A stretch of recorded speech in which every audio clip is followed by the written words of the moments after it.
বাংলাদেশের প্রথম প্রেসিডেন্ট মহান স্বাধীন বাংলাদেশের পোশাক শহীদ রাষ্ট্রপতি জিয়াউর রহমান, উনি প্রথমে এই দেশের প্রথম 10 দিনের দায়িত্ব, প্রেসিডেন্টের দায়িত্ব পালন করেছেন।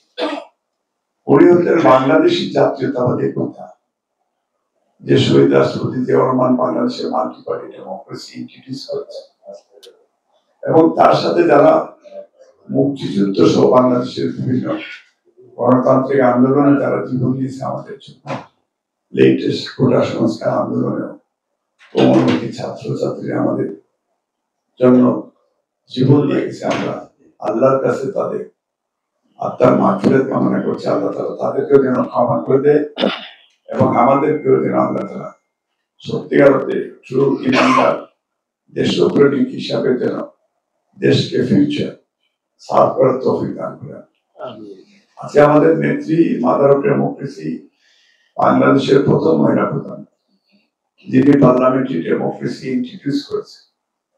এই দেশে জনগণ তাকে ভোট দিয়ে বাংলাদেশের এই গণতন্ত্রের পক্ষে যাত্রা শুরু করার সুযোগ করে দিয়েছে, এবং মহিলাদেরকেও তাদেরও গর্ব যে বাংলাদেশের প্রথম একটা 99% মুসলমানদের দেশে একটা মহিলা প্রধান।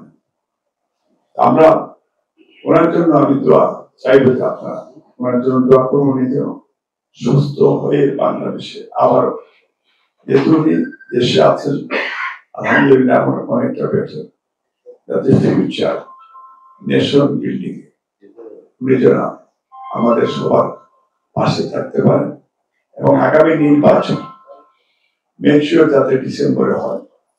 এই নির্বাচনে বেগম খালেদা জিয়া দলকে শক্তিশালী করে আমাদের মূল প্রেরণা উদ্দীপনা উনি যোগাবেন। ইতিমধ্যেই বাংলাদেশের আমাদের গত 15-16 বছর যিনি তার ডাইনামিক লিডারশিপ, আমরা মানুষের ভোটাধিকার ফিরিয়ে দেওয়ার যে আন্দোলন, বিএনপি বিভিন্ন পর্যায়ে আন্দোলন করেছে, এবং সেই আন্দোলন শেষ পর্যন্ত আমাদের চিলড্রেনরা, আমার গ্র্যান্ড সানরা, তারা ফাইনাল স্কোর করেছে।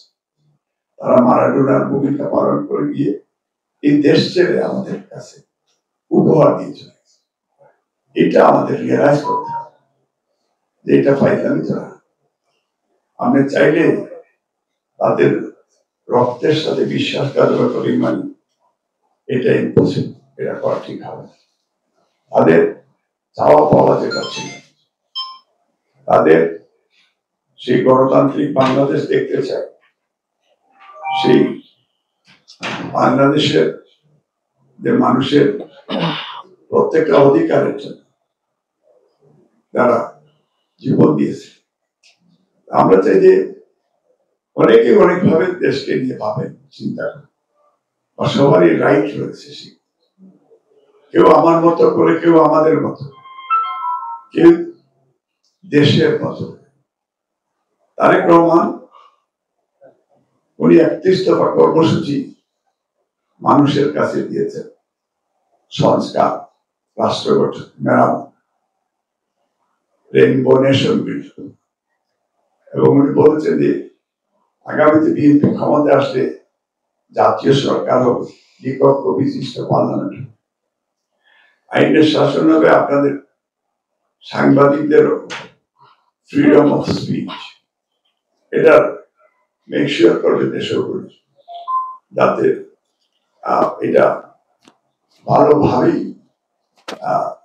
আপনারা সবাই, আমরা সবাই মিলিয়ে এই দেশটাকে গঠন করি। এখন এই গান তো শিল্পীদের, সাংবাদিকদের, তাদের শিল্পীরা তার কণ্ঠ দিয়ে এটা একটা বিশাল বড় একটা প্রতিভা, একটা প্রতিবাদী কণ্ঠ। সেই কণ্ঠে সেখানে লাখো মানুষ, তারা আপনার কেউ বক্তৃতা দিবেন, কেউ আপনার ইলেকট্রনিক্স মিডিয়া, কেউ প্রিন্ট মিডিয়া দিয়ে, কারণ বিশ্ব, কারণ এই একটা ঘরের ভিতরে এই মিডিয়াগুলি আপনারা এত পাওয়ারফুল, এগুলোর ভিতরে আমরা কিন্তু বসা, সেখানে বিলিয়ন মানুষের কাছে ইতিমধ্যেই পৌঁছে যাচ্ছে। এই জন্য আপনাদেরকে আমরা ধন্যবাদ দিতে চাই যে গত আন্দোলনে বা এই যে ইভেন্ট, আমরা তো অনেকেই এই পৃথিবীর এমন কোন দেশ নাই যে বাসার জন্য জীবন দিয়েছে, আমরা দিয়েছি। পৃথিবীর অনেক দেশে চেয়েও বেশি আমরা স্বাধীনতার জন্য জীবন দিয়েছি। পৃথিবীর অনেক দেশের চেয়েও বেশি আমরা গণতন্ত্র পুনরুদ্ধারের জন্য আমরা জীবন দিয়েছি। আমরা সবাই মিলে আমি মনে করি যে আগামী যে যাতে নতুন বাংলাদেশ, যেটা আপনারা আমাদের ভারপ্রাপ্ত চেয়ারম্যান তারেক রহমানের 31 দফার কর্মসূচি আপনারা যারা পড়েননি তারা একটু দয়া করে পড়বেন, মানুষের কাছে পৌঁছে দেবেন। নির্বাচনের যে রোডম্যাপ, যেটা আমাদের বিএনপির আমাদের একটা প্রতিনিধি দল সেদিন ডক্টর ইউনূস সাহেবের কাছে গিয়েছে। ডক্টর ইউনূস সাহেবকে আমরা প্রথম লন্ডন, আমরা ওনাকে রিসেপশন দিয়েছি যখন উনি নোবেল পুরস্কার, তারপরে উনি দেশে আসছে। আমাদের বেগম খালেদা জিয়া পার্লামেন্টে দাঁড়িয়ে কিন্তু ডক্টর ইউনূস সাহেবকে প্রেজ করেছে। উনি কিন্তু আমাদের সম্মানিত জাতীয় সম্পদ, ওনাকে কোনোভাবেই ওনাকে কলুষিত করা যাবে না, কোনোভাবে ওনাকে কষ্ট দেওয়া যাবে, কোনোভাবে দেশের মান নষ্ট করে। এই জন্য ইউনূস সাহেবকে নিয়ে অন্য কেউ অন্যভাবে চিন্তা করবেন না। উনি আমাদের অভিভাবকের ভূমিকা পালন করে উনি বাংলাদেশে একটা নিরপেক্ষ নির্বাচন দিয়ে উনি বাংলাদেশটাকে ইউনাইটেড করে প্রত্যেকটা রাজনৈতিক দলকে এক প্ল্যাটফর্মে এনে ডিসেম্বরের ভিতরে নির্বাচন দিবেন। আমরা তাকে স্লেউট করবো, আমরা তাকে আজীবন মনে রাখবো। জাস্টিস সাউথ, উনি কিন্তু আপনারা ওনার বিষয়টাও বিবেচনা আনতে হবে। উনি কিন্তু 3 মাসের মাথায় একটা বিশাল নিরপেক্ষ একটা নির্বাচন করে দিয়েছে। এখন আমি এই কথা বলতে চাই, আমাদের বিরুদ্ধে একটা দেশ, এখনো ইন্ডিয়ার তৎপরতা বাংলাদেশে বেশি, এখনো ইন্ডিয়ার বাংলাদেশে বেশি পাওয়ারফুল, এখনো অ্যাডমিনিস্ট্রেশনের ম্যাক্সিমাম স্টিল আওয়ামী অ্যাডমিনিস্ট্রেশনে রয়েছে। এখনো বাংলাদেশে বিভিন্ন ভাবে অসাধু ব্যবসায়ী মজুদাররা এখনো এই সমাজে বেঁচে আছে। এখনো অনেক ভাবেই এই দেশকে নিয়ে যাতে আগামীতে বাংলাদেশে গণতন্ত্র না আসে, সেই জন্য হাসিনা দিল্লিতে বসে বাংলাদেশের বিরুদ্ধে ষড়যন্ত্র করছে। আমরা বলবো ভারতকে, নেইবারিং কান্ট্রি আমাদের, আমরা বন্ধু শহীদ রাষ্ট্রপতি জিয়া রহমান সৃষ্টি করেছিলেন সবাইকে ইউনাইট করেছে। এবং আজকে যেটা আমাদের জানে, তারপরে ফারাক্কার সমস্যার সমাধান, আরো অনেক অমীমাংসিত বিষয় ভারতের সাথে রয়েছে। এইগুলি সংস্কারের প্রয়োজন, এগুলি মীমাংসার দরকার রয়েছে। আজকে আমার মনে হয় ইমিডিয়েটলি করিডোর একটা সার্বভৌমত্বের বিরুদ্ধে একটা হুমকির সম্মুখীন হয়। কারণ ভারতকে যে করিডোর দিয়েছে এটা আমার মনে স্টপ করা দরকার। কারণ আপনার বাড়ির উঠান দিয়ে আরেকটা বাড়ি যাবে without checking, without tax, without কোন ধরনের চ্যালেঞ্জিং, এটা করতে পারবে না। আমার পুকুর উপরে দিয়ে যাবে, এটা তো একটা স্বাধীন দেশে এটা হইতে পারে।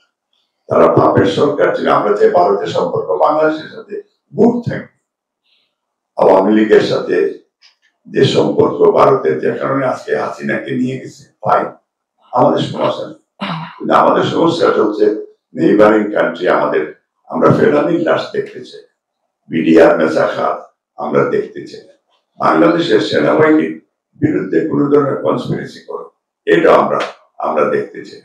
কারণ আমাদের সেনাবাহিনী এখনো আমরা মনে করি তাদেরকে নিয়ে গর্ব করার মতো, আমাদের নেশনকে নিয়ে এখনো গর্ব করার মতো, আমাদের ছাত্র জনতা, আপনার সাংবাদিক, সাহিত্যিক, শিল্পী, আমাদের পলিটিশিয়ান, সবাই কিন্তু আমরা গর্ব করার মতো। আমি আপনাদেরকে এটাই বলবো যে আগামী ডিসেম্বর মাসে সাংবাদিকদের ভূমিকা কিন্তু বেশি ইম্পর্টেন্ট, শিল্পীদের ভূমিকা ইম্পর্টেন্ট।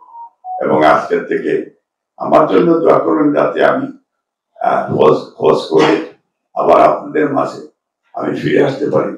এবং আমার সিলেট, স্পেশালি আমি আগামীতে আমি এলাকায় সিলেট দক্ষিণ সুগঞ্জ, বালাগঞ্জ, সিলেট 3 আসনে দল আমাকে যদি সিলেক্ট করে আমি নির্বাচন করতে চাই এবং আপনাদের সহযোগিতা কামনা করছি।